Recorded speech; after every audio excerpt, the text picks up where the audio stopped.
You're listening to Granite Goodness, the show about optimism and problem solving all across New England, proudly hosted in the Granite State. I'm your host, Andy DeMeo. This episode is a recording of a live show we did at 3S Artspace in March, featuring a bunch of my favorite fellow local podcasters. Big thank you to Steve Ivo, host of Dr. Be Well, Laura Harper Lake and Becky Barcy, co-hosts of Creative Guts, Jen Backus, the host of the Tell Talks podcast, Marissa Emanuel and Emily Briand, co-hosts of One Quick Thing, Allison Kinsey, host of Real Time Creator, and Liz Canada, host of New Hampshire Has Issues, for joining the show. An enormous thank you to 3S Artspace for having us, to Jesse Lohr at Greenwave Electric Vehicles for sponsoring the show, to Sneaky Miles for opening us up with live music, to InFocus Media for the videography, Hutch Heelan for the photos, and to our community partners, Resilient Buildings Group and Delta Dental, for supporting us. Stay tuned for upcoming live podcasts. We have a lot more planned. Enjoy the show.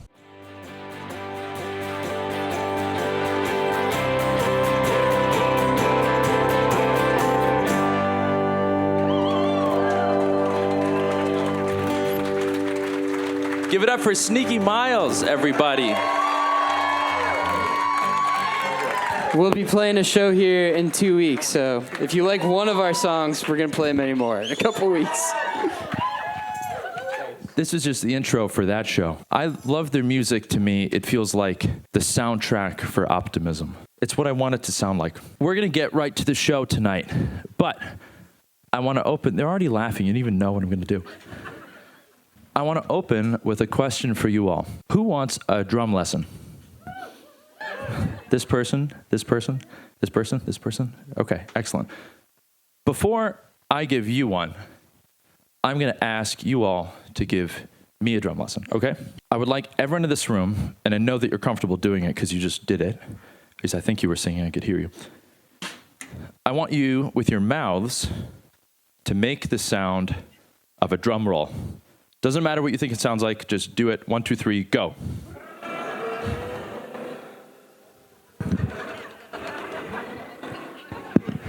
Okay, that's enough. Excellent. That went exactly how I wanted it to go. What happened there was that about half of you, maybe it was like 10%, but half of you made a sound that was more of a buzz. Buzz. And then the other half made a sound that was more like a roll. Brrr, okay? You're both right. These are both a drum roll. But this is the difference, okay? This is the drum lesson I'm going to show you.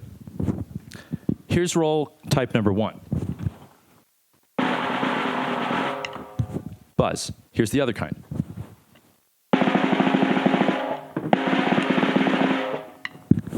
You can see the difference. One's pressed, one's open. And the difference is this thing called a fulcrum, okay?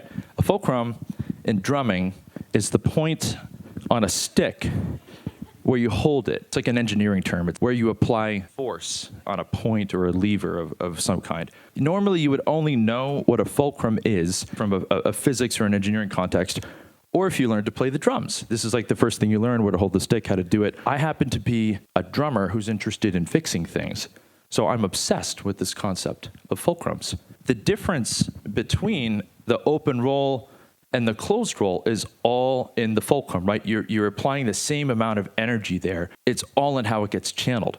So we can imagine fulcrums in the real world as organizations or people or all these infinite different ways that we try and channel our energy and our resources and our ideas towards solving different problems or accomplishing different things in more efficient or less efficient or more joyful and less joyful ways. And I'll tell you why this is really fun for us tonight. A podcast is just one kind of fulcrum. And there's a kind of cynical view of podcasting. Oh my God, does the world really need another podcast? How often do we hear this? Tonight, I hope by the end of it, you're going to feel differently about that question, and you're going to come away feeling, man, maybe we do, or at least we need more of these people. Another cynical read that you might come across is, here's some local podcasts. Shouldn't they all be competing with one another? Like, why would they do anything together? The attention economy is competitive. There's market share. They're all against each other, right? You couldn't be more wrong. And let me tell you why. I've never thought about it that way for a second. And that's because I make these videos, and the other day I was looking at one, and I saw that if you add up all the time that people had watched this video, 10 seconds there, 30 seconds here, 20 seconds there, it was like 26 hours of cumulative human watch time. And I thought to myself, that's 26 hours of attention that is spent not on something making them more depressed and cynical and less trusting of their neighbors and of the world. And that's 26 hours spent learning about how someone's solving a problem here in New Hampshire and New England, right? And so when I think about competition, right, and audience share and the marketplace and the people who I want to compete with, it's not any of the great people up here tonight. I'm competing with the giant rage machine, okay? I'm competing with the conflict entrepreneurs who like to spread all these messages and have a never-ending mountain of content that exists just to enrage you and make you less trusting and more cynical about the world. All the people up here with me tonight are my allies in stealing and competing against that machine, okay? So they're my friends. They're not my competitors. We all grow together, and I couldn't be happier to have them all here tonight. Do you want to meet them? Yeah. Thank you. Enough about me. Okay. That's all we'll get from the drum tonight. We'll see. I mean, maybe it'll stay here as a kind of prop. Someone said that. They're like, oh, that's a cool prop. Oh, it's a drum lesson. Okay. We're going to get them right up. So the structure of tonight, we're going to do 2 panels, 30 minutes or so. We're going to do 10 minutes of Q&A, then we're going to take a little break, and then we're going to do the second panel, same thing, then we're going to go party at the Wilder, if you're not too tired. The One Quick Thing podcast with Emily and Marissa started in early 2025 asking a simple question. What is one quick thing we can do to get more involved in our community?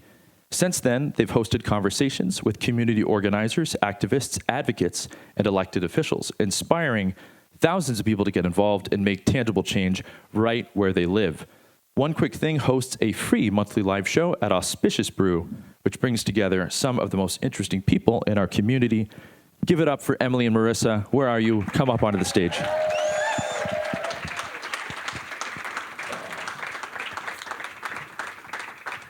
All right. You can if you want. There's lots of space. You're not obligated to.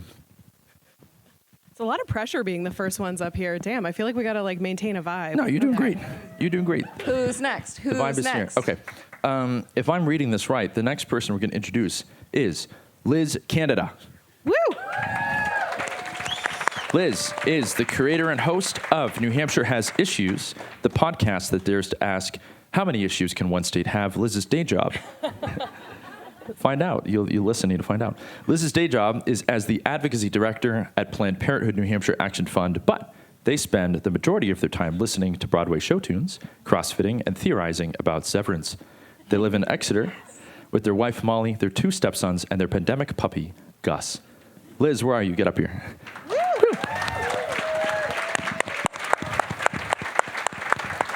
All right. Thank you. Thank you. Next, we have, he goes by many names. Some call him Steve, some call him Ivo, but most of us know him as Dr. Be Well. The podcast, oh wait, actually, okay, hold on. Now I remembered how I wanted to do this. So he was a little late in getting me his bio, which is totally fine. So the version on there is a version that I cribbed from the internet, but he texted me a way more interesting bio that I'm going to read instead because it's way better. He actually just texted me a second ago. Holy shit, the Sneaky Miles guys are handsome and very good at music. Awesome. Okay. Before that, he said, and some of these are nice, they write them for me. Now we've got Steve Ivo, former pharmacist turned wellness renegade and host of Dr. Be Well, a show that brings people together through real stories of healing and alternative modalities. He's a community builder at heart, a husband, and a dad of 2. You might catch him dancing at a live show or taking a cold plunge in the wild, naked. Let's give him a warm welcome. Giddy up for Steve Ivo, everybody. There he is.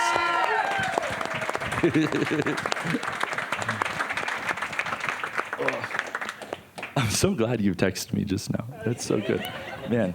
It's good, and they're so handsome. It is. They are so handsome. Oh, wait, here we go. Before we get into this, a special gift for my friend. This is actually a real coincidence. I usually carry an extra mustache comb with me, right? Always one on my person, but I actually have an extra one, so this is for you.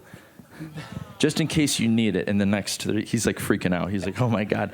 I guess the tears are going to come a little bit early tonight. Man. Exactly. Thank you. Well, if Sneaky Miles didn't make you cry, then the gift of a mustache comb certainly shall. Okay. Here we are, everybody. Let's get into it. Why should someone start a podcast, or why shouldn't they? Marissa. You shouldn't. Don't do it. It's so much work, guys. No, I say that, but I'll take your question and not answer it and answer a slightly different question, That's which fine. is like, I think people should be making content. I think that whether it's podcasts are pretty high production, right? It's a lot of work, but I'm all about encouraging people to jump in and make content in whatever way they feel comfortable with, because right now we are in a crisis of lack of media.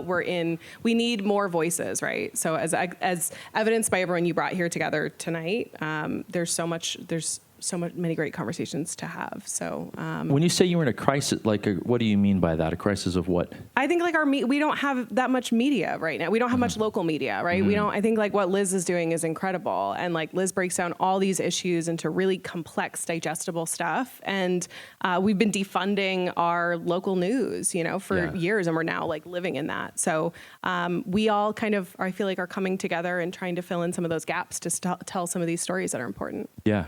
No, thank you. Yeah, I agree. Yeah, I think it's incredible because of what you're saying. It is very challenging and costly, time, energy, money, spirit to start a podcast. And the local media has been defunded, and then you just got a group of people who said oh no, we're going to fight back and we're going to do it, even if it's on our own dime at first, and we're going to figure it out. We're going to find people in the community to sponsor us and to take care of us and to move the ball forward. So it's very challenging to start a podcast, but it's an amazing, thoughtful and amazing thing to do. What I love about this whole landscape, right? And correct me if I'm wrong. I haven't been, and none of you have traditional training as journalists or media producers or anything, right? Yeah, exactly. And yet here you are, right? People go to your things, they listen to your shows, they listen to your voices and the people that you bring together, right? And I think that says something really interesting about the moment we're in, right? I mean, you, Emily, you're like a professional organizer. Yes, of a sorts. home organizer. Right. So Get a little plug in, guys, if you need a Brad Street organizing. but what is that, and how does someone like that get into what you do now? Explain the relationship. Well, so I think the difference that I bring to the table is that my background is in social work. And so everything that I do, whether it's in the podcast or in my organizing, is about how we feel in what we do every day, in the space that you're in the community that you're in, and how you can make changes to make you feel better in that space, mentally, physically. And so I think that it comes from more of a holistic space, which is sort of how we approach what we do as well. We can't, you can make the change that you want to see, whether it's in your space, in your community, and in the world. Yeah. For me, it almost feels analogous to, this is a theme we see a lot now when we think about political representation, right? Oh my gosh, everyone in Congress is a lawyer, right? And so they see problems through a legal lens, a legalese lens. And I almost wonder if there isn't a similar, analogy to be drawn toward media and forms of journalism, right? What perspective do you bring, right, as a social worker, an organizer, or as someone who helps run a bathhouse, right, which is incredible, right? All these different things, or Planned Parenthood. And, you all bring something that I don't know that somebody with a traditional purview of journalism or media could bring to the table. So it's a really exciting moment. Liz. Yes, I work for Planned Parenthood, but my background is actually as a high school English teacher. No kidding. Which is performance all the time. You have to try to get them to pay attention and laugh. And so that is the perspective I come in as a podcast host, is thinking about the listener. And I think about a listener being sort of like a 16-year-old. How would they understand voting and elections and the executive council? How can we explain it in a way that folks who might slightly be interested can actually participate in that conversation? And so social work, whatever it might be, to get back to your original question, like, if you want to start a podcast, like, go for it. Like, it's talking, it's getting to know people. I love being able to talk to experts in the field, and the goal is just to make it accessible for folks. So if that's the medium that you want to try, you should absolutely go for it. Like, yeah, everybody has a podcast. You should too. There's room for everybody. There's room for everyone. I love how you started with that. It's so true. Like we yeah. all appeal to different types of people. Our content resonates with different types of people, and there is infinite space for this, you know? No, really. Yeah, and the thing about it is like you have these people that are up here right now, the panelists that are coming up afterwards, and there's some other people who are just literally in New Hampshire. New Hampshire's not that big, and will help you too. Yeah, so we'll help you. Just reach out so you can do it if you want. Well, what people talk about this all the time, again, often through the political lens, but, my experience and what I've observed, some of you experience as well, like the bar is low for, I think, a kind of, for getting value out of it. That's what I would say. Like, if there's a traditional view of like, why should someone do a podcast if they're going to do it for, I don't know, a certain barometer of success. And, if your view is, oh, I'm going to do it and I'm going to have a full-time job just supported from, ad revenue from downloads, like, okay. Right. It's not going to happen. It's love that. Love that energy, though. It's a high bar to cross, right? Like that's a lot harder to do than, people might think.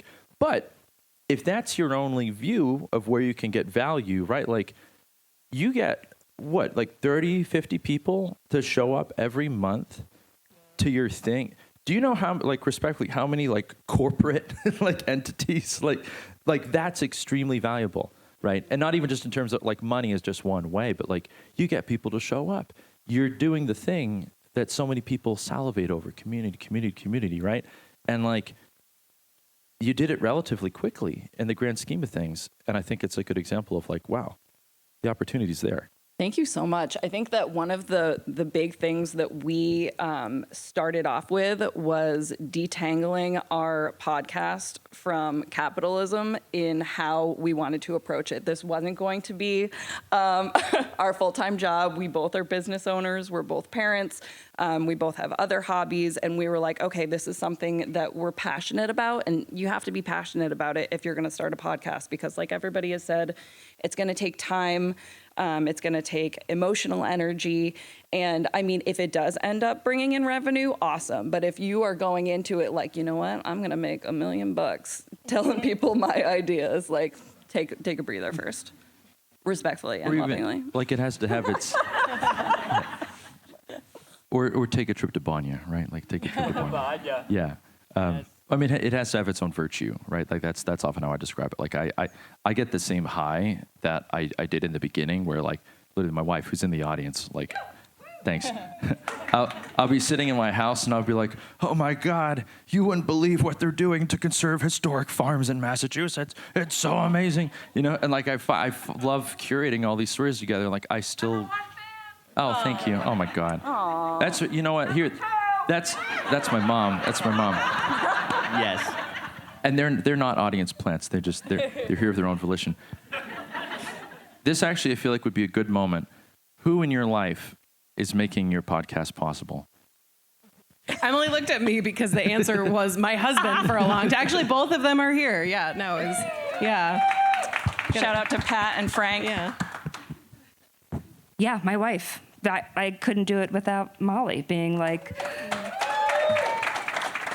everything that is happening. And I like the folks who approach me and say, I have an idea. Like, do you think you can cover, homelessness? Like, do you think you could talk about this? And like, so the folks who actually reach out and say, there's another issue in New Hampshire. I'm like, yeah, I know. So like those folks too, there are plenty, it turns out. That's why the podcast isn't called New Hampshire Has Issue. There's a lot. Nor is it New Hampshire Had Issues. It has them Someday. right now.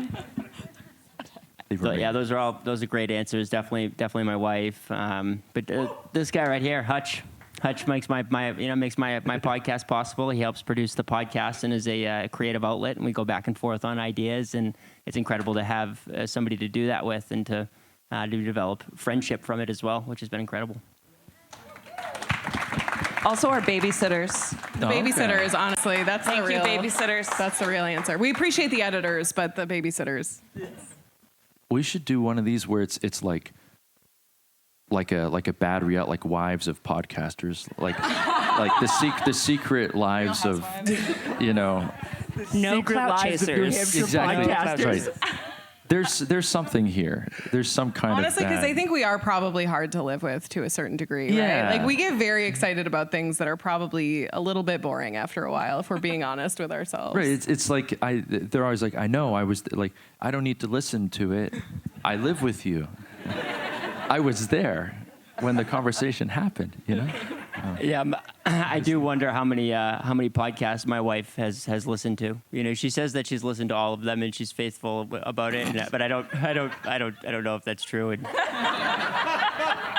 We have I a don't dual. blame her. We have a dual podcast home. My husband hosts as well, and I think we have an agreement that I'm like, I don't listen to all yours, so I don't expect you to listen to all mine Hey, either. There's love. all Molly, marriages don't listen are to any of different. this. I need you to listen to all of my episodes still. So ignore Molly, we're everything you counting just on heard. She listens to them before they go live. I'm like, I just need you to see, have I done anything that's going to interesting. bring shame to our family? And often the answer is no. Most of the time. Wow. See, I sometimes I don't want my wife to listen to it. Because she's smarter than me, and she'll be like, well, you could have, not in like a nitpicky way, like it's always extremely constructive. I'm insecure, that's what I'm. I'd be like, oh, if she listens to it, she's gonna tell me how I can make it better. Oh, I don't know if I want to hear that, you know, like. I love my wife so much, so I'm always talking about like how much I love her in the podcast, and so sometimes I'm hoping that like she'll say like, oh yeah, I heard how you said that, you know, you love me so much and how great I am and how awesome of a mom I am, but Right. that's how I can kind of tell. I can put You the still plants get in there. credit for saying it, even if she doesn't listen to it. Like it's still out there in the ether. Yeah. Now I'm like, maybe I need to listen to my husband's podcast because maybe he's dropping some nice Yeah, what bombs in secret there. messages No, is he it's sending fine. you? Damn. But now I got Frank in trouble. He's not saying nice stuff. All right, each one of you. What do you know now that you wish you knew at the beginning? Like if you could go back to yourself on day one of starting the show, what would you go back and say, Liz? I know you have Editing something. takes so much longer than I think it's going to. And I knew it was going to take me a long time, and it just takes so much more. Which is okay, because I look at each episode, I want it to be as solid as possible before it goes out. And, you know, the planning in advance, the prepping the guest, getting the information out to them, learning enough about the topic so that I'm not so ignorant going in, but so that I'm not like jumping all over the topic. But then that editing and putting it all together, making it sound sharp, like that takes a significant amount of time. And so it has been a surprise to me, to my family, where I'm like, well, I'm gone for the full day as I go try to edit one episode. But I think it has been really important to do it that way. I want it to sound as good as it possibly can, but I would have given myself a little bit more of a heads up of how much it would have been in advance. Yeah. It does sound good. Thank you. It does sound good. Thank you. Yeah. Well, you hear a similar thing from like entrepreneurs of all kinds. I felt like a sentiment that you'll often hear, I've heard, is, oh man, if I'd known up front, like I'm glad it did it, but if I'd known up front how much work it would be, I wouldn't have done it, right? And so there's a bit of faith you have in just like, you know what, I'm going to try it and execute the thing, but I think there's a bit of fortune in the risk and not understanding and figuring out as you go along. I mean, we all have examples of that. What do you two wish you knew earlier? Yeah, I feel like we went into it knowing that we were going to be pretty loosey-goosey with planning too far ahead, because I'm sure, Liz, yours is similar in that, you know, it's kind of coming at you. We're dealing with things in real time in the world. So, you know, as things become important, we realize, okay, we've got to prioritize this. And so I think we started off pretty flexible, but now we're extremely flexible with, you know, maybe the conversation tomorrow is going to be a little bit different because of the things that are happening in the world today. And so not sticking too much to a script, to a plan, and letting things be a little bit more natural and go with the flow. I know someone who's go with the flow. Yeah, it's funny you say that because I definitely outwardly project that. But at first, I wish that I wasn't so hard on myself. You know, I thought that it had to be perfect lighting, and it had to be like what what Andy referred to, or that the Rage Machine. You know, all the other good mainstream podcasts that are out there that have perfect lighting and $200,000 budgets.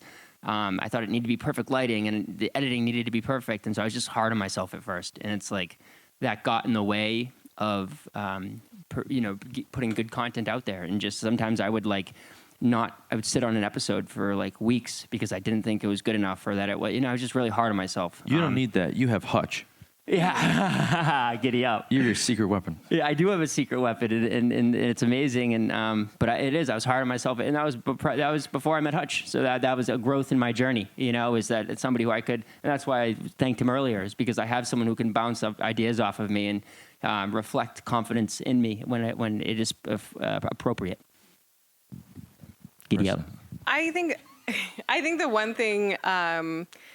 There's a lot of imposter syndrome with all of this, and there's a lot of. I always say that this is like an exercise in like radical self-acceptance, especially when you're looking at yourself. A lot of us are doing video as well, and like there really is something of like you just are showing up and you're putting yourself out there, and like you don't know how people are going to take it. And I think we always kind of want to project a certain vision of ourselves, or we want to say, how do I want to come across, or what do I want to look like? And I think what we've found is that leaning into like our imperfections and our authenticity is what is bringing people into us and helping people feel comfortable and safe. And we are not experts, and we lead with that, and we don't pretend to be. And I think that's why people feel comfortable and gravitate towards us, is we're not trying to to teach you anything. We're just here figuring it out ourselves. We started the podcast because it was, winter of 2025, and everyone was kind of saying we're in a bit of a panic moment, and everyone was saying this is the time to double down in your community, focus on community. And we were both just like had small children, and we were like in over our heads. We're like, I don't even know what that means. What does that mean? What's like, I don't know. I have a few friends. What do I do? And so just going on this journey together and leading with that authenticity of like, we don't know the answers, but we're on that path, and come with us, I think has been kind of a secret to like what's been working for us. Well, that's a good kind of link to this. Oh, and another thing I want to mention, this phrase I hear sometimes in terms of like what attracts people to your show, relatability trumps celebrity, like every time, right? Every time. That's a phrase I hear in the podcasting world, and I'm like, damn, is that true? So good on you. It's like, and you don't know how not to be yourself anyway. So like, don't try. We're not good at it. Right. Yeah. Yeah. Be yourself. Everyone else is already taken. My favorite. I think with both of you guys shows, you guys are so authentic, which is so cool, and it comes through on the show, which is like what we're all trying to be, right? Which is why I'm honored to share the stage with you today because of that. The authenticity and Andy, of course, too, but the authenticity comes through, and when you go through a process of like not doing it because it's you're trying to make money from it necessarily, you're doing it because your heart told you that it's something that you needed to do to bring forth into the world. The love is palpable, Ivo. The love is palpable. The next time we should do this like in a hot tub. Yes. Have fun with that. I don't know why. There's ways around that. We have Hutch. We have. Yeah, Taylor. Can we come to Taylor? Taylor runs Banya with me, and can we come to Banya next time? Yeah. Giddy up. There we go. Yeah, for you. Yeah. Well, it gets at something I really want to ask each of you, right? Again, there's this notion of podcasting as kind of, I don't think what it is today, for a lot of people, has caught up to the popular conception of what it is. And the popular conception of it is like, I don't know, almost like what blogging used to be. It's like, oh, it's kind of like this vain exercise. There's a million of them. It's like, this navel gazing, like, ugh, another podcast, right? But each of you, your podcasts have like changed the world, literally. Because they exist, things have happened that wouldn't have otherwise happened. And I know that sounds like semantic and tautological to say, but like all those people who come together, they wouldn't have done it. You don't know that they would have gotten together if your thing didn't exist. Or all the people asking you to say, I really like the way that you talk about education funding. Can you talk that way about homelessness? It spoke to me. It helped me understand it. I shared that episode with someone. Or I don't even know what you do. You know, that's a joke. But no, I mean, you bring this whole crazy background of like, hey, I'm trained as a traditional pharmacist, but a lot of people they have bad experiences with the traditional kind of medical system. I'm not afraid to bring an empathetic perspective there, and it's okay to ask questions. Let's talk about it. And I'm sure it's led to all kinds of wonderful things, right? So that's just my own view, but I want to hear from each of you. Like, how has your podcast, the fact that it exists, how has it changed your lives or the lives of other people around you? Like, what has it helped manifest that you don't think would have existed otherwise? If that's not too crazy of a question. Emily and Marissa. I'll go with that one. Yeah, no, I think it's... Because people must come to you and say, "Oh my God, thank you for doing this. Thank you for," like, what do people say? It is. It's and I'm working on talking about it openly and kind of like owning that. Like, yes, this is working. We're doing something that's working, and that's really exciting. Every time we have an episode, the best part is there's like 45 minutes after the fact where everyone's kind of mingling in the bar, talking. Everybody's saying, "Oh wait, have you met this person? You have to meet this person." Everyone's doing intros. And I see so clearly the ripple effects that come out of every single one of those episodes. So if you haven't come out, we'd love to have you. It's such a great time. But we see it so tactically. We watch the little ideas ping pong around the room, and then we hear later about these connections that have been made. I think one of the most impactful ones that happened, we had Red's Good Vibes on one episode, and I feel like she's the best, Caitlin McGrath. Oh my gosh, like before we even left the building, there was like multiple people who were like, "I've got a whole plan now. We're going to do this mutual aid project. We're going to do all this stuff together." And, a few people have mentioned New Hampshire's so small. Like, it's easy to kind of just connect these people together, and it's a force multiplier. And it's been honestly like really humbling and like powerful to watch. It's like it's a real like buzz to see, okay, we're like making something happen here, and it's really exciting.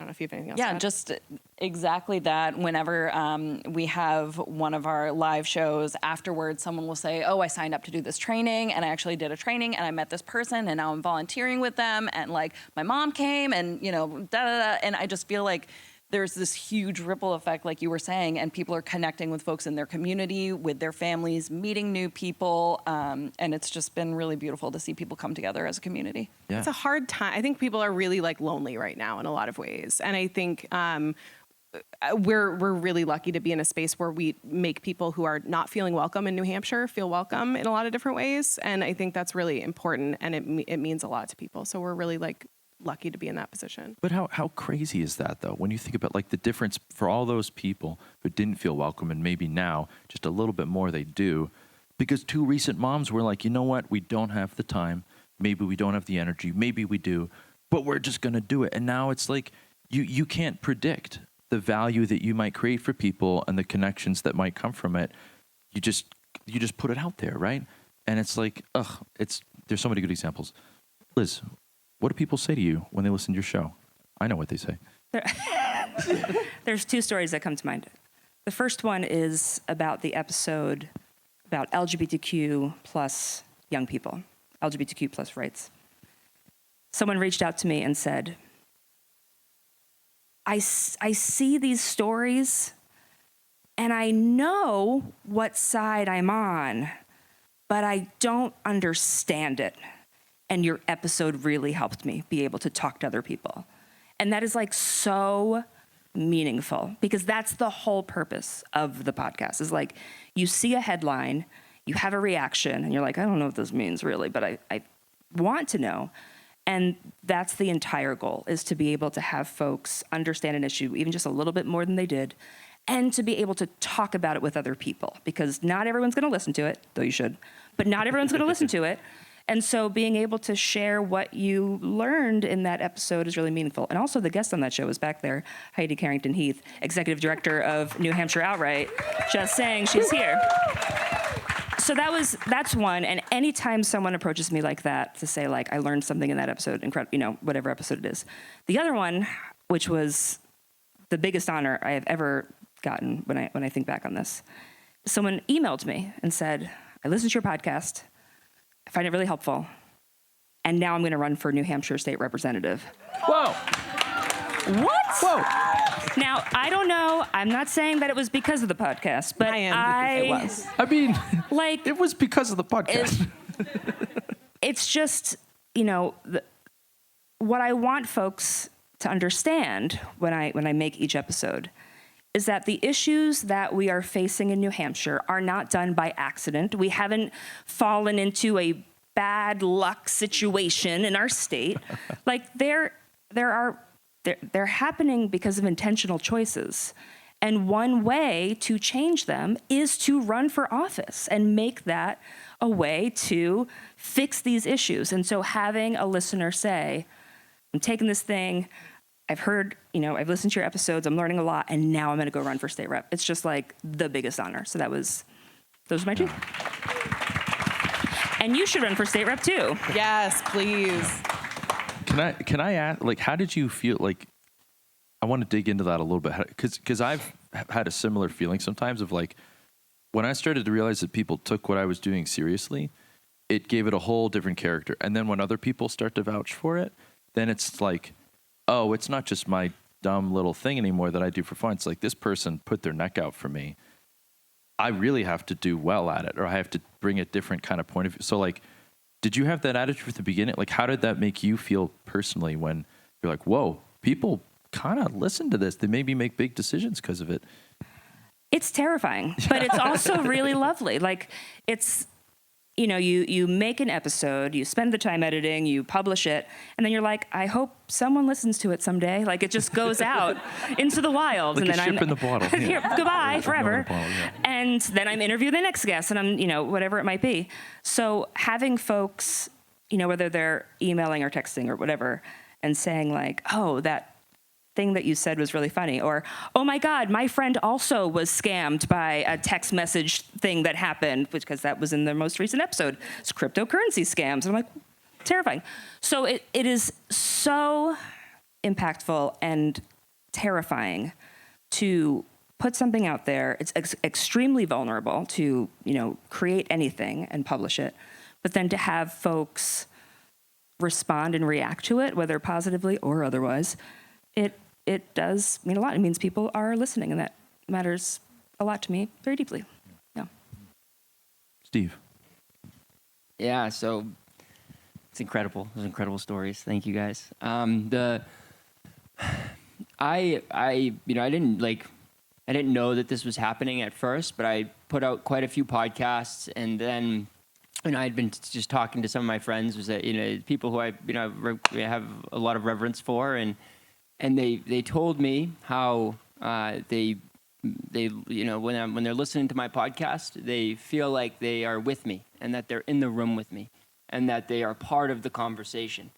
And I was like, when one person said that to me, I was like very taken aback, and I was like, wow, that's incredible, because that's what we want. We want to be together, and then they'll ask me questions about it, and then they'll, like they were a part of the podcast. They'll reach out to me, and that happened, and then it happened like a lot with guys, and so it's really cool to see that instead of spending time with someone like a Joe Rogan or whatever, they're spending time with an actual friend, and they feel that in their bodies, and then from that, I was able to. Marissa made a great comment earlier about how my podcast is always evolving, and so I've been doing more content lately that is not just sitting down and directly interviewing somebody, and that that allows.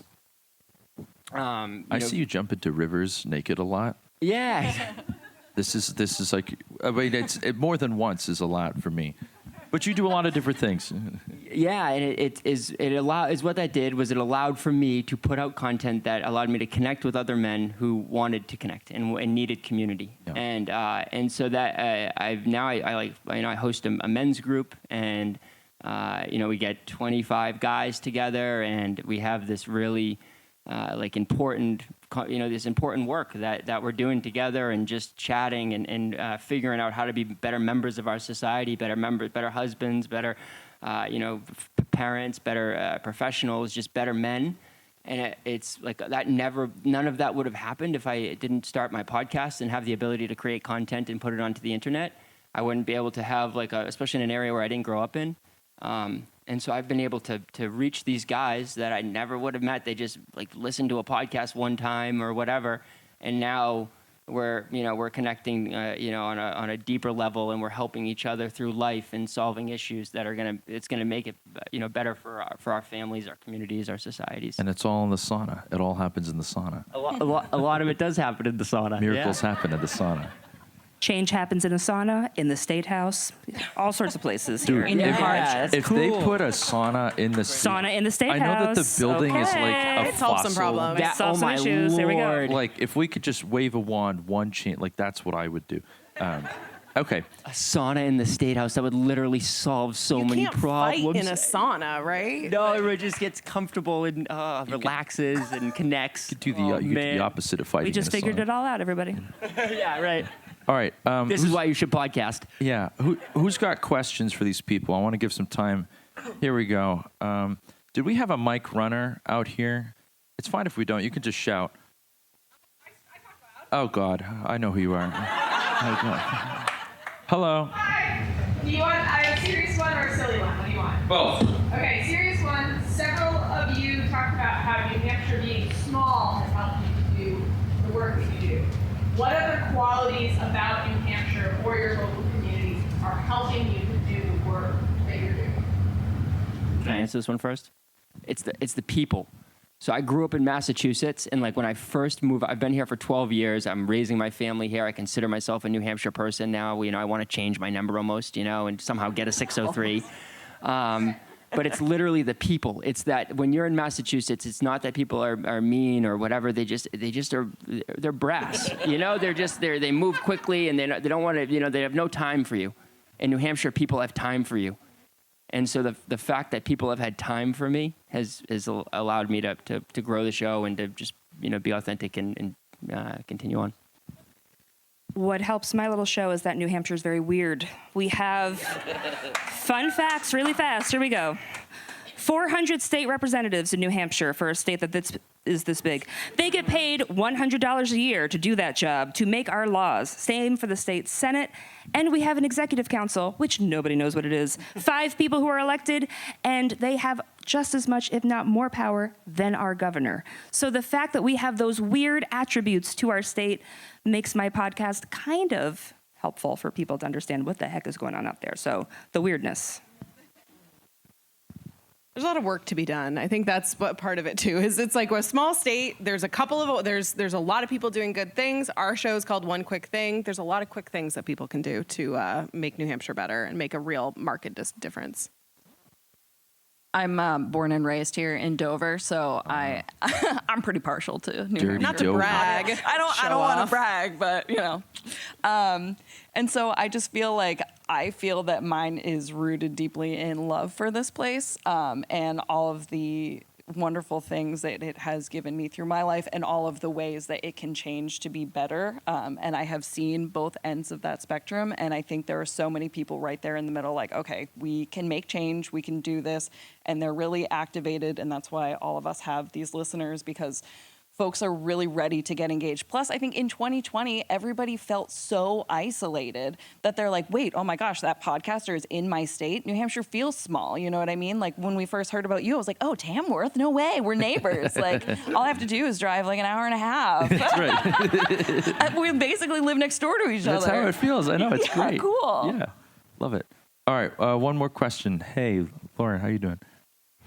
So I have a sense that you're all probably pretty curious humans to begin with, but I'm wondering how much your curiosity in general has grown, or how would you describe your curiosity factor?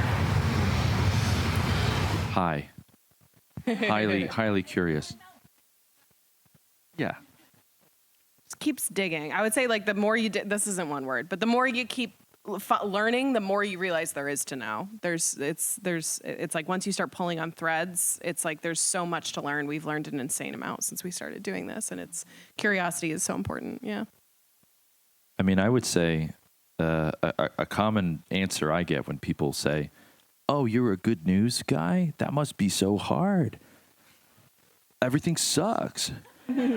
How is it possible?" And it is the opposite, actually. There truly is an abundance of really good stuff going on that isn't just dogs and surfboards. Seriously, that's what Granite Goodness is. It's like not fluffy, right? So the more I find examples of people approaching or solving a problem in one innovative way, then it's like, oh, these people in this town in Maine, instead of having a traditional newspaper, they decided to have a cafe that is also a newspaper. No one has thought to do local journalism that way, ever. Okay, who else is doing that? Can we do that? Like, it's never ending. It's never ending. So I get more curious all the time. It's addicting. You're very curious people. I know you got something to say. I learned things in every episode, which then fuels a future episode. One of my earliest ones was about affordable housing. Where have all the affordable houses gone was the topic. And from there, it went into, well, I need to do an episode about homelessness and unhoused folks. I need to do an episode about veterans who are homeless. I need to do an episode about disability rights and how folks have difficulty finding homes. And so it just kept going and going. And so it is never ending. And the curiosity just allows any of us to keep asking those questions of our guests or other folks. It is the crux of being the host. Yeah, I think it fuels it 100%. It's like I wish that I could, like I love sleep. Sleep is good. But I wish that I didn't have to do it. I think about that a lot, where I'm like, There's so much to be curious about in the sauna. There's just so much to be curious about in general, about life, and I just want to learn it all. And there's only so much time in a day, and like you said, so many problems to solve, so much stuff to do, and it's like, oh, how can I do all of it? And you can do some of it. So well, that's a great moment. I don't know if you planted that there. We should probably stop for part one because we're a little bit over. But let's give a big round of applause to these great people. Yes. Thank you all very, very much. All right. What I like about Jesse, he kind of decided to do an impossible thing. He wakes up one day. Well, it's actually a really good story. You should listen to it on the Granite Goodness podcast. And he says, I'm going to start an electric vehicle dealership, but for used cars because, let's recycle. They're better at price point, all these good reasons. And I'm going to do it in New Hampshire. I'm going to start a used EV dealership in the state of New Hampshire. Right. They call New Hampshire the EV charging donut hole of New England because there's plenty in Mass, plenty in Maine, plenty in Vermont, plenty in Canada, not as much here. And this is where I started my business. Yeah. But you've done it. You've made it happen. You actually opened a second location. Yeah, we did. In Salem. So the thing, thank you. We opened in Massachusetts. I'm most proud of. We plant 100 trees. Hold on. Whatever you're about to say. Yeah. Could you rap it for us instead? I could. All right. But I need a beat. Okay. Is that a good tempo? Yeah, that's good. Yeah. Yo, at Greenway, we plant 100 trees every time we sell these EVs. Yeah, they're the best cause, the most fun, because you can power them from energy from the sun. Yeah, they go farther and you save so much money. Prices at the pump these days ain't funny. Man, you don't want to do oil changes. We got way bigger brains. This place is New Hampshire. Yeah, we got banter. Yo, like Paul Revere, light two lanterns. Yeah, cause it's the revolution. Andy's kicking it. Yeah, you in the movement. Yo, we feeling it. One more panel and then we good. Make some noise for Andy. He's kicking it in my hood. Thank you very much, Jesse. Give it up for Jesse Lohr, everybody. Thank you. Wow. Guys like that are not around. Like, he's very rare. Very lucky to have him here. Okay, and there's one other really cool thing that I want to take this opportunity to share. There's a very special person here with us tonight. Her name is Haley Levesque. Where is she? Come up stage. She is about to start a very cool, interesting project, and I thought it would be the perfect place for her to share it with us. You can grab any one of it as long as it's on. Please don't make me rap. You knew that was coming. All right, what's going on, Haley? Tell us about it. So basically, I followed a little community on TikTok called the NH Talk along the way. And if you haven't heard of them, they are a community of New Hampshire residents that have gotten involved in their communities. And Marissa is part of it, kind of one of the founders. And it got me thinking about media as a community service, basically, to be honest with you. To Marissa's point, anybody can do it. You should just be a creator.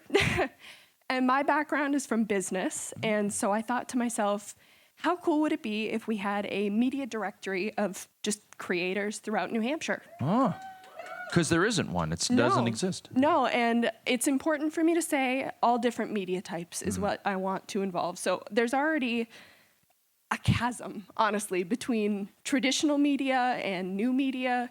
Been talking to newspapers and access television channels, which are just essential for democracy. Right.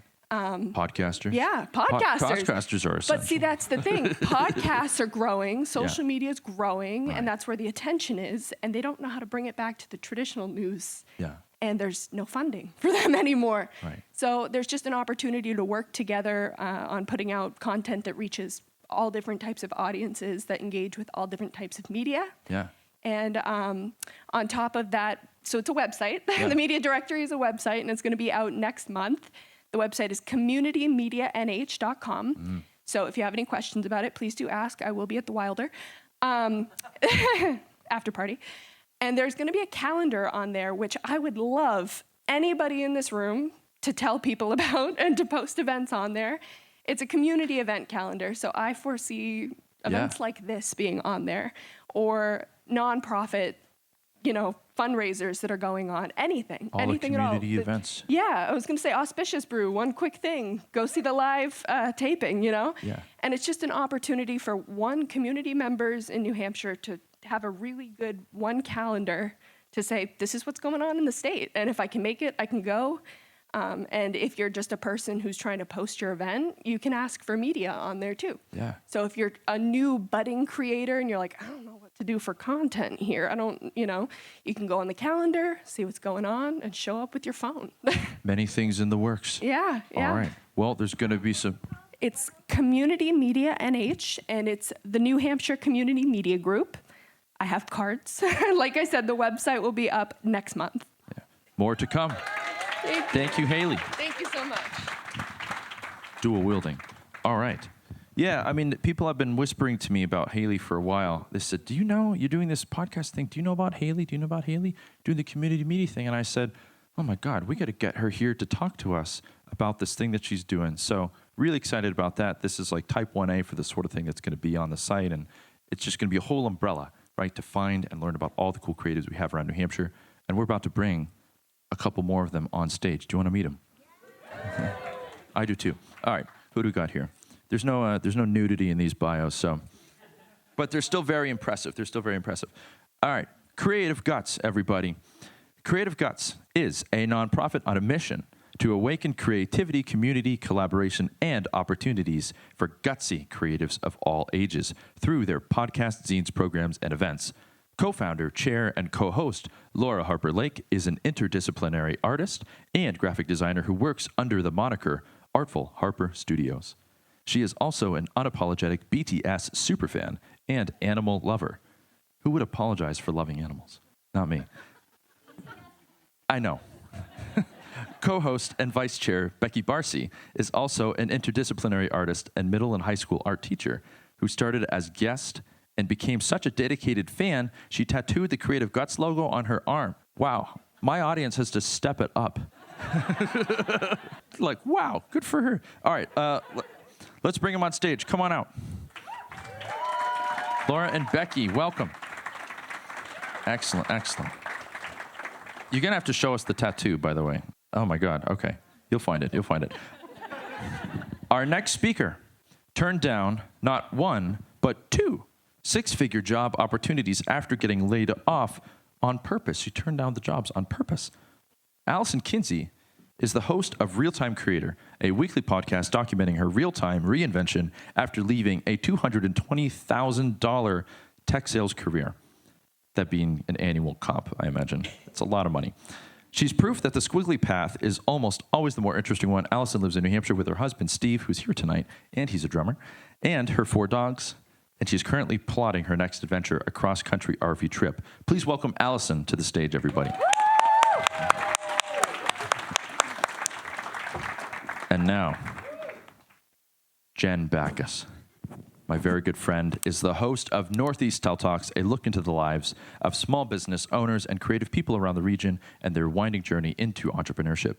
Tell Northeast is run by Jen and her friend Ashley Heron, originally starting as an online quarterly magazine turned blog turned podcast, and always with the goal of shedding light on the passionate and talented people of the Northeast. Jen works full-time as a freelance photographer, serving local food businesses, farms, and publications. In her free time, she's a part-time witch. How can you be a witch part-time? I don't know any part-time witches, except for you maybe. A lover of the outdoors and art, and lives between Portsmouth and Tamworth, but we're trying to get her up to Tamworth with her husband and cat. Please welcome Jen to the stage.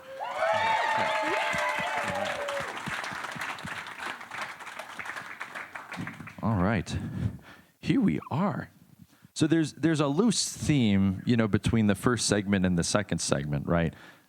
As though people who talk about issues aren't artists and artists don't talk about issues. Of course they do. There's a ton of cross-mingling. But this is the creative panel. All these people are, intrepid artists and doing really different things. So tell us, why should someone start a podcast, or why shouldn't they? Allison. Well, you're also cool because, I wanted to include you as well. Some of the folks here, like Creative Guts has been going on a couple of years, 4 or 5 years, right? 7. Oh my God. And yours is brand new. So we have a whole confluence of newer people, more experienced people. We've got the whole gamut. But how's it going? It has been the most incredible journey, just stepping into visibility, putting myself out there and my story. My podcast is 99% of the time going to be solo episodes. And it is not necessarily the easiest medium to break into. I knew that podcasts are difficult to get distribution for. It's hard to build an audience. I have a very small following, but I had it on my heart for so many years to just step into my power and put myself out there. And for so many years, I had just been grinding away in my tech sales job, and it took so much out of me, and I didn't really realize it until I had been in it for so long and started to realize that I was kind of trapped, in my own golden handcuffs, needed to break free. And that's why I set out to just kind of be on this creative sabbatical and document it every single week, just what is happening in real time as I am kind of creating and sharing. So, yeah. Well, and your show too, I want to give credence to it.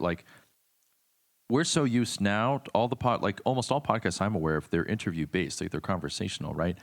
And I remember a long time, when I was first learning about podcasts, I think as a kid or a teen, there were a lot more that were not that way. They were more in your style of this is more of a voice note of someone just saying a thoughtful essay of sorts that they wrote down. So yours to me is kind of harkening back to some of the classic view of what a podcast is. So I'm glad you're doing it. Yeah, thank you. I think it's really gutsy. It's extra gutsy too. I'll take it.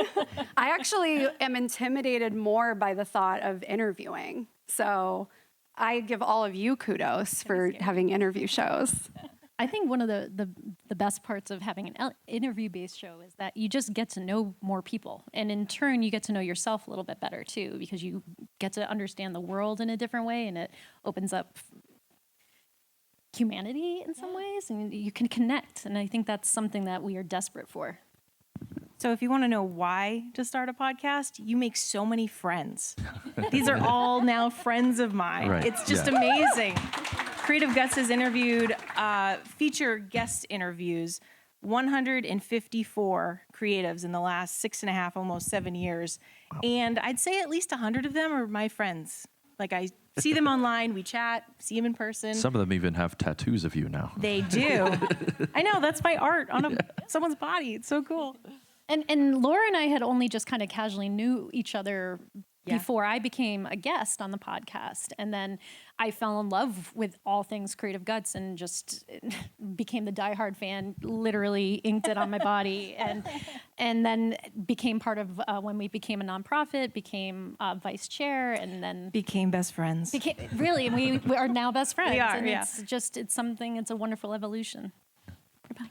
It is a fun club to be in, the podcast world. And I think that it's important to share our stories and just tell stories and make connections. Me and Andy met because we both have podcasts, and that's how we we met. But then we we met were at a connected over bonfire. that. Yeah. Right? Because we have our crazy, wonderful friend in Tamworth. This is like the sort of people who live in Tamworth, by the way. He wanted to get married in a meadow, right, on his land in his backyard. There's a bunch of trees, and he's like, you know what, I got to cut all these down and get all the rocks, and we're going to, turn it into a series of community bonfires, the biggest bonfires you've ever seen. There's an amount you're thinking in terms of size. It's bigger than that, okay? That's true. Seriously. And this is where I met Jen. Yeah. We got to chat, and I was like, oh, you're a podcast, I'm a podcast, we should do a thing, and Yeah. and now we're here. Yeah. So I think if you want to make friends, start a podcast. Yeah. One thing I want to draw out of you, though, Jen, right? Your show, like others, but it has a specific topical focus on this region, right? The Northeast, New England, kind of wide. What do you think is special about our corner of the world? One of my favorite questions. I think that's a question that I ask on my podcast is, what do you love about the Northeast? What keeps you here? Pretty much everyone says the seasons, the drivability. You can go from the ocean to the mountains in an hour. And then if you dig a little deeper, it's the community, the small towns, the grittiness of the people. You have to peel back the layers a little bit of New Englanders. But yeah, I think there's this connection and deeper level where we're getting through the winter together. We're going through these things. But yeah, it's like there's these really deep connections there. It's hard not to bond during a blizzard. Yeah. Like it's actually harder. We're all miserable together. We're all miserable together. Yeah. Right? Yeah. Well, and what I love too about Creative Guts, right, as an example, it's one of my favorite. People talk about, what's optimistic about like New Hampshire and New England, like what's really cool, and I'm like, there's this notion that people have that really interesting artists or compelling art or cultural things that they are monopolized by big urban centers, right? That if you want to see great art, you have to go to LA or New York or San Francisco or wherever, right? The idea that we couldn't have that here. Hello, look at Creative, like they have meticulously cataloged hundreds of people across, the last 6 or 7 years. There's amazing people around here, right? And our biggest challenge is probably that we'll never get to everybody. There's so many people that are on our list. You're like an archaeologist obsessed. Like you have to find them all. We've talked about how like we're archiving. I mean, all podcasters kind of are. We're archiving this moment in time in this beautiful place. Yeah. It's pretty special. What are the people you talk, like why do they make art here in New Hampshire and New England? Like what keeps them here? What do they like about it? Oh, it's just kind of what you had said, just the beautiful nature of, you have the sticks, but you have this amazing community. It's so drivable. You're connected to other close states. You can go to Boston really quickly, Portland, the coast, mountains, all of it. But then the artistic community is really building and building and building up and up and up. So there's a lot of momentum there. It's accessible. Like you can actually go to an art gallery and meet the artist and not be pushed out the door. Like you are welcomed. There's an opportunity for people to get to know you, to collaborate, to exchange, and to build a greater network amongst artists and creatives where in different kinds of demographics and different regions of our country and our world, you're stopped at the door. Like if you don't have the price tag or you don't have the luxury to enter that space sometimes. And I think really more artists in the world come from smaller communities and smaller states or areas, and we can connect and make a bigger change and grow and help to spread our voices and our ideas and our creativity and foster a better world. Yeah. So there's a fun opportunity I see here on stage, right? We have some very veteran podcasters, and we have someone who's brand spanking new to it, right? And in the spirit of, art and entrepreneurship, which are really two sides, like they're the same thing, right? It's all about making mistakes and flubbing and, doing shit differently, right? What are the biggest mistakes? Like what's the most awkward or mistake? Or, you can see where this question is going, right? Like what do you want Allison to know? Tell her it's okay. I've been doing this 7 years and I once started recording an interview with a congressman. I wasn't recording. Like, maybe that would happen to somebody. Who would that ever happen to? Like, tell us an experience like that. Like, when have you really messed something up, and what did you learn from it? To teach our I'll take all our the tips I can get. I would say a lot of it is tech related, honestly. There was an interview for Leadership Seacoast that my former co-host Sarah Reitzman and I were hosting, and right before we're going on, that it's not working, and I had just put a plug in backwards from the other plug where it was supposed to be, and so right in the nick of time we figured it out. But I was very kind of off kilter from that. So schedule lots of time for setup, and be prepared in that sense. Okay. I don't know. What about you? I completely destroyed one of the microphones and didn't tell you. What? What does that even mean? Did you eat it? Like, No, what did you do? I must have dropped it or something. It's working fine. Everything's great. There's no problems with the podcast. Did you try to use it as a tattoo gun? No, but it is technical things. Like, things break, things drop. Yeah. We fix them, and we make our way through it. Yeah. Yeah. Here is some advice. So there's only one interview we ever did. Actually, well, there are actually a couple, but there's one that I remember where we could never air it because the audio didn't work out. And that was because we did a Zoom interview with someone remote. We've done a few. We don't really love doing them because you need to make sure the guest on the other end is, pressing play, They could doing be all the good recording with a stuff. potato for all So you know, yeah. that if you do interview folks from afar, it just have a big checklist. All of my interviews were over Zoom or something like that. So I had a lot of tech issues, a lot of weird recordings and audio, and educating the guests to, use plug-in headphones or make sure your headphones are charged, stuff like that. But personally, just kind of flubbing it was in the middle of an interview, just forgetting where I was, forgetting what, not where I was physically, but forgetting where I was in my questions or thinking of the next question and just pausing and being like, hey, I'm sorry, I need to start over or whatever. Luckily, it's not live like today. Yes. That's the beauty of editing, too. Editing and helps. I actually did do one episode with a guest, none other than my husband, Steve.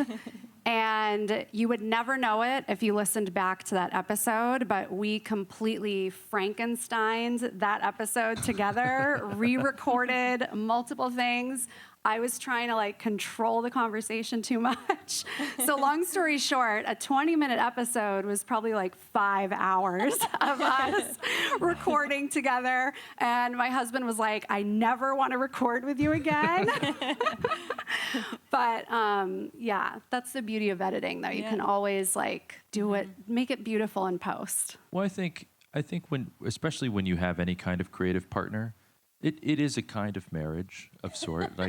No, I mean, you two, it might be new, but you've known each other a bit, and but the relationship, people always say, oh, so bold, you don't have a co-host. It's I don't know. It's a very intimate thing to share with somebody else. The whole vision for a show, the whole experience of it. But how has your relationship changed as you two have, you joined the show and continued building it together? Yeah, I think we've just so Sarah Reitzman and Laura had started the podcast. Yeah, shout out to Sarah. We love you. Yeah, and then Joe Oconee and I came in as kind of co-hosts and are now full-on hosts all the time. And it's made our relationship even stronger, and it's helped me to develop a better way of communicating, because we started as friends, and now we're almost in this business and this organization of running this nonprofit together, and we have to be really thoughtful about how we're communicating when we're upset about things or when we've done something wrong, and it's not always easy, but we get over it, we figure it out, and I think that's life. We have to do that. We got to get in the sauna. Yeah. Yeah, in partnerships, when you're doing something like this, it's more opportunities for joyful, fun moments. We've laughed a ton and just had so much fun interviewing folks. But we've also had those tougher moments of equipment not working or miscommunications and having actual confrontations with your friends, which is a real hard thing for me. And it made our friendship so much stronger to talk it out, work through it, and It's something that we as a society don't do well enough. Like, I think we tiptoe around our friends, our spouses, our community sometimes, and Our own feelings. or we don't get to the hard questions, or we don't get into those deeper things. And if we practice that more, and this is a great way to practice it, hopefully we can spread that, and other people can start to do that and better in their practice. Yeah.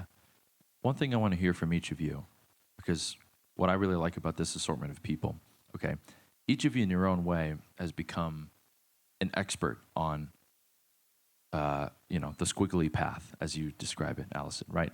You talk to all kinds of people who've started businesses, taken creative journeys, entrepreneurial journeys. You talk to all kinds of artists in the same way. Your whole podcast is about this idea that there was a plan for your life and then it deviated, and what happens now, right? So in all your, shared experience talking to artists or entrepreneurs, like, what do you think the biggest lessons are? Like, what do you want people to know from your conversations with dozens of people whose lives didn't go the way that they thought they were going to go in art or business? You can start anywhere. You just have to start. And there's a lot of people that are willing to help you get it off the ground. I think there's communities in every niche, whatever thing you want to start, that are out there. So just reach out. I think that's a big lesson I learned, is just talk to people. I think you have to have the audacity to just be bold and do the thing, because oftentimes it's that quiet voice in the back of your mind that is telling you to do the thing, to deviate off the traditional path. And when you ignore that voice for so long, it just can really affect you, and you can get burnt out, and you can feel like you're not living your life in alignment. And I know for me, like, I got to a point where I asked myself, is this really it for my life? Am I just going to do sales the rest of my life? Am I just going to keep cashing in my commission checks and living what feels like an amazing life on paper? Or am I going to throw that all away for something that feels more true to me? And I see more and more, I'll just say, like, more and more women doing this every day. Ever since I started this podcast, I've been talking to people that have chosen that squiggly path. There's actually a woman here in our community in Portsmouth. Her name is April, and she got laid off a year ago, and was in a totally corporate job, and now she's opening a wine bar in Portsmouth this spring. Like, how cool is that she is following that path? So I see more and more stories like that. There's people opening boring businesses. I have a friend who just started a junk removal business with her partner. I might need to hire them. And she had a 4-figure day within the first few weeks, and just started that really organically. And she has a marketing background from her past life doing Facebook ad management. So I think there's just so many cool paths that we can all take in life that are just really fun, really meaningful. And I think it all traces back to your core values as well. Like, is the work that I'm doing in alignment with my values? And the work that I was doing in sales wasn't completely. So I'm excited about this movement of squiggly paths. Nobody has it figured out. I think we like to think that we do, but we definitely don't. And we've got to take those risks. We have to be okay with failing and putting ourselves out there and stumbling through something, being raggedy, and having the guts to explore that creativity in some way to feed our souls. Well, in some ways, it's a risk not to do it too, right? Mm-hmm. Like, that's the thing. I want to hear your answer, but I've come across this principle all the time, right? People, they index their vision of what is possible against what they're used to, but that doesn't make it true, right?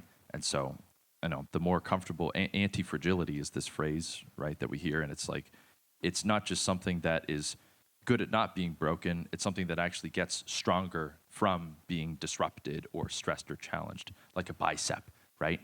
So be anti-fragile. You're all very anti-fragile. Podcasting can be anti-fragile. Really. So when you're painting a painting, writing a song, making a film, you always want to come back to it's about the process, not the product. Because then if you're thinking about the product too much, it just sucks the fun out of it and it doesn't come out very well. And so when I think about life, if you're focusing on what you have to be, what box you have to fit in, how you look to others, you're not enjoying the process or the journey of life. And so just there's a lot of planning, there's a lot of weaving, there's a lot of what ifs, could have been, should haves, but at the end of the day, like being present in the moment is such a healthy outlook in general. And I think in the expectations of your life, that's paramount. Yeah. Getting at this belabored concept that I'm trying to get across to people of like a podcast as a fulcrums, right? Like a way to channel energy and ambition or passion or, disruption in your life in these creative and unexpected ways. Like, I want to hear each of you share what's a thing that your podcast has led to that either, surprised you or you didn't expect at the beginning, or something you think that happened because of your show, right? Like similar, like I love that question from part one. I want to ask the same thing, but like Allison, your thing's brand new. It's already led to stuff that you couldn't have imagined. Tell us about that. Yeah, so just for context for everyone here, my podcast is about 2.5 months old. That's how new it is. So I just published my 12th episode this week. You're cranking. And what I was just talking about, what we were just discussing about squiggly paths, I put a post up about that on LinkedIn, which kind of indirectly was about a podcast episode that I did. That post went viral and got over 50,000 impressions. Wow. So you just never know like what's going to land, what's going to resonate. So that was really affirming to me that I have a message that is resonating. It's like striking a nerve with people. And then the other thing that I will never get tired of, and I'm curious if you all feel this way too, is when I have had conversations with people that I don't know that have emailed me or sent me a message on LinkedIn, and they've told me that they've binged every single episode. And I will never get over that. Like, that is just wild. Like, when you think about like the listening time that is required and that people are listening. Like, it's just cool to think you're not just shouting into a void. Well, I think you give people permission to be curious about the things they really want to know. Like, I mean, certainly a lot of women, I think, are discouraged, right, from being, open about a level of success or being open about, all kinds of different things. But for you to go out there and say, hey, I made all this money. I made this amount of money. This is how I got to it. I'm happy to share the entire journey with you. This is how I feel about it now, right? Like, that even not so long ago would have been like totally, like you would have been excommunicated from society for that, right? But now it's like you are comfortable and bold enough to share it, and people love you for it, right? And it's just like, did you ever imagine that coming? No, I mean, personally, I'm really drawn to stories where people are sharing behind the scenes. I know there's a lot of people that run businesses, many of whom are in the audience. Like, give me the nitty gritty. Like, I want to know what your challenges are, what's keeping you up at night. I just think that's so compelling. And often those are the stories that people are afraid to share because they're afraid of judgment or what people will think of them. And I think it just makes people feel less alone or inspired. Like, I've gone on to share not only my salary, which I never told anyone my salary prior to doing my podcast. I actually felt a lot of shame about my salary at times because I had all this money, I guess you could say, but I didn't, there was like an element where I was like attaching it to my self-worth. So yeah. Yeah. Everyone has weird money baggage, right? Absolutely. We need to be more transparent about it, and you do a great job of that. You guys run a film festival. Yeah. Thank you. Well, like, I mean, your show has led to all kinds of crazy stuff. Like, you We did became a film fest. nonprofit. Yeah, you became a nonprofit. That was crazy. Yeah. It was wonderful. But it took a while for me to get there. And Sarah and I talked about it quite a lot. And I think there was this thought of losing creative control over something that we'd built, having other people, a board, committees, having other people help influence it. And it's the most beautiful, wondrous thing. I'm so glad we did it because we've empowered so many other folks to, take hold of this thing and run with it and have more beautiful ideas come out of it. So we have a short film festival. We have Art Round the Room, which is like speed dating for art mediums where folks who don't identify as creatives can go experience art. Lots of meet and makes. We have an online Discord community. Zines. Publications. Yeah. Art. We are just also right now sponsoring, or we're doing the Tiny Art Exchange. Tiny Art Exchange. So you get to kind of snail mail art across the state, the world. You can exchange art and get to know someone else. Close on Tuesday, so go sign up. Send your tiny art out. And metrics wise, I think when you first start, you're like, I'm going to get so high up on the charts. I'm going to like really, impress my parents. And no, you don't. Okay, here's something. When I designed the logo, I sent it to my mom in an email, and she just wrote, "Sorry, not a fan." Wow. Mary Bell. Yeah, but does she still feel that way? I think she's proud, but she still doesn't like the artwork. No, she's brutally honest, which I respect. But this little tiny podcast that became a nonprofit, it's been listened to at least once in 108 countries. Wow. Which is, Whoa. half of those it's just once. But there's, Canada, a lot of Europe, a lot of Australia listens, weekly. It's just really cool that huge folks in are Australia. like, right? Like little New Hampshire has this, it's just nice. And It just has to go to, there are creatives everywhere. And one of the things So I think somebody in the previous panel mentioned this, like, we are all imposters too. Like, we are all just trying to get through the day and figure things out. And especially as creatives and as podcasters, we're just, why are we on a stage right now? Like, how many of you in the audience are actually podcasters? Oh, yeah. Oh, there's so many here. Yeah. There's a number of people in there. This is like a honey pit. We're all just here to figure it out and to try to get to know each other and spread some ideas, and it's so important. All right, Jen, how has your podcast changed your life? And then we're going to go into Q&A. It may not seem like it, but it's made me a better speaker. Oh, stop. You're great. You really have to think about how you talk and enunciate and all that.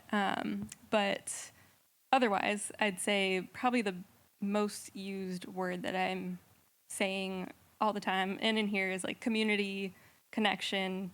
Like, that's what it was all about for me. All the people I met, and then those people connecting to each other, telling me about other small businesses that I didn't know. It was just like a really cool way to like branch out the community more and explore more. Jen's being very humble. Like she runs like a whole photography business, and her pictures are regularly the cover of New Hampshire Magazine. Okay, like she's not just like, oh, I take pictures sometimes. Like, no, she's like one of the best at it in the state. Thank you. No, but I am curious. Like, how have like you had this whole creative world of like running a great photography business and the magazine, and like, how has the pod intersected with those things? Like, has that led to other connections that you didn't foresee? Yeah, so the background of TELL, which means the essence of living locally, it started in 2012 with my friend Ashley, and it was a online quarterly publication that we did for several years. And then, like you mentioned, turned into a blog, turned into just the Instagram. And then I was like, I feel like the next thing is podcasting to get these stories out there. And I always wanted to shed light on small businesses that people maybe hadn't heard of yet. And so photography was naturally mixed in with that, especially when we did the publication. And so I was able to kind of merge those two things. And I think just storytelling is part of me in general. And witchcraft. Yes, witchcraft. If anyone wants to chat about that later, let me know. There we go. Yeah, I think it kind of took all these different elements plus the creative side. I think in a perfect world, I would have done video, photo, audio kind of mixed together.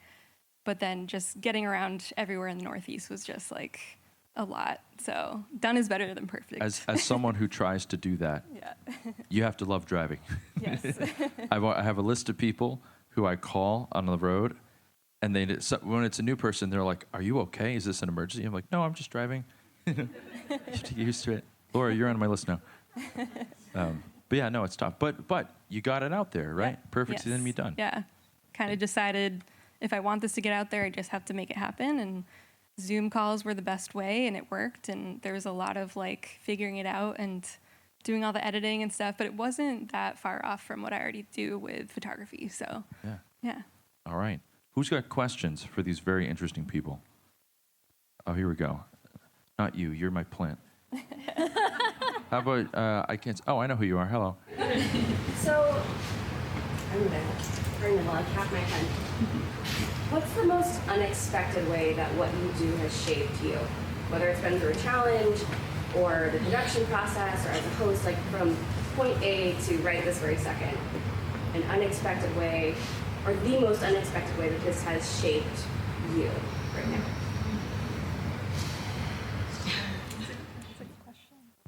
I can answer if no one has a burning response. I would say that this whole enterprise has allowed me to become more of myself. I think people, they often ask me is like, oh, is this optimism sense that you have, like, is it a part of who you are, or is it a thing that you learned? And I think the simplest answer is I have wonderful parents, I have wonderful family. Put it this way, I feel like when I was growing up, there was a lot of like Dr. Seuss propaganda that I got, like everywhere you go, it's like, oh, the places you'll go and like be different and all that stuff. And I live in a bubble. I have a very nice life, but like I got all this relentless messaging for like, think different, be different, do something different. And I was like, okay, great, let's do it.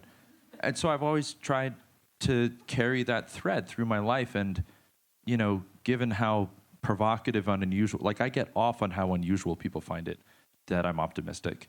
I like that it's provocative. It's very strange. It's an unusual position to take. And it has ended up being the perfect expression of my personality because it's unusual. We're surrounded relentlessly by darkness. But I don't know how else to be. It's just who I am. And so this has become a way that I've become more of myself, I guess. And that was not something that I would have imagined at the beginning. That's what I'd say. I think I'm a highly sensitive person, which I heard on your podcast that you are as well.